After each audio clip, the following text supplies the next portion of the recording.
Muito boa noite. Nós somos a dupla Bruno e Ribeiro e Igor Penha. Nós vamos apresentar o nosso trabalho de PA. Bem, a gente resolveu 4 questões do Elite Code, 4 questões de nível hard. Cada um resolveu 2. Eu vou apresentar as minhas 2 e o Igor vai apresentar as 2 dele após. A primeira questão que eu resolvi, que é o menor caminho em um grid com obstáculos. Essa questão, basicamente, o objetivo dela, a gente recebe uma matriz, e essa matriz vai ter posições que vão estar livres e posições que vão ter paredes. E a gente tem que achar o menor caminho possível de uma diagonal à outra da matriz. Para resolver essa questão, aí do lado a gente pode acompanhar como eu resolvi ela. A gente faz basicamente uma busca de menor caminho, como um Dijkstra. Então a gente vai criar as nossas estruturas auxiliares, os estados, a gente vai ver se é válido, e a gente vai ter a função, que é a função obrigatória do problema, que é essa shortest path, e que a gente vai implementar basicamente a nossa busca de menor caminho. A segunda questão que eu implementei foi a questão Design Graph with Shortest Path Calculator. Essa questão, basicamente, a gente vai ter que criar uma biblioteca, um arquivo .h de um grafo, basicamente. Então ele vai pedir para a gente criar a struct do grafo, a função de criar grafo, a função de adicionar uma aresta no grafo, né? A função de menor caminho em um grafo e a função de liberar a memória do grafo. Lembrando que esse grafo é ponderado, então eu utilizei aqui a função de menor caminho foi um Dijkstra.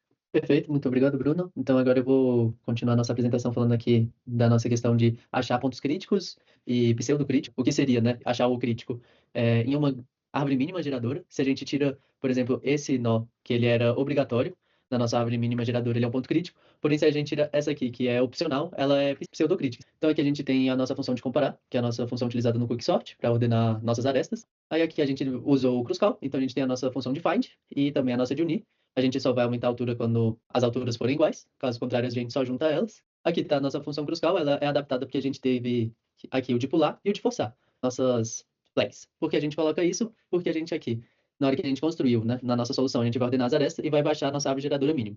Então aqui com o cruscal, a gente vai ter os nossos vetores de retorno, que são os pontos críticos e os pseudos, e a gente vai, para cada ponto, a gente vai primeiro falar que ele pode ser pulado. Se for maior, a gente já sabe que aquele era um ponto crítico que a gente vai adicionar.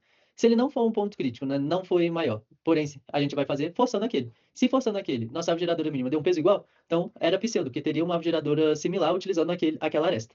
Então aqui a gente vê que a nossa forçar, a gente, quando for diferente, a gente força e já une aquela aresta na nossa árvore mínima geradora. E no de pular, quando chega o índice da nossa aresta, a gente apenas pula. E aí foi essa a solução. Partindo agora para a nossa próxima questão, a nossa que é semelhante à que o Bruno resolveu, porém agora é quantos obstáculos a gente deve remover para ter um caminho de um ponto a outro no grafo. Então, tipo, aqui a gente teria que remover esses dois, ou esses dois, ou esses dois aqui para a gente ter o caminho. E o objetivo é minimizar, né? Então, minimizando, o que a gente fez? A gente implementou o Dijkstra, colocando peso 1 quando a gente tivesse que andar para algum bloco, e peso 0 se a gente fosse andar dentro de arestas que não tem nenhuma parede. Então, aqui, na hora que a gente for implementar, o Dijkstra, como ele acha o menor caminho, deveria retornar 0. E aí, qualquer pontuação que ele retornar, né, nesse caso aqui, ele iria retornar 2. Então, esse seria o número de blocos que ele deveria eliminar para achar um caminho. Então, foi essas nossas soluções. Muito obrigado para quem está assistindo. Muito obrigado, professor. E até a próxima.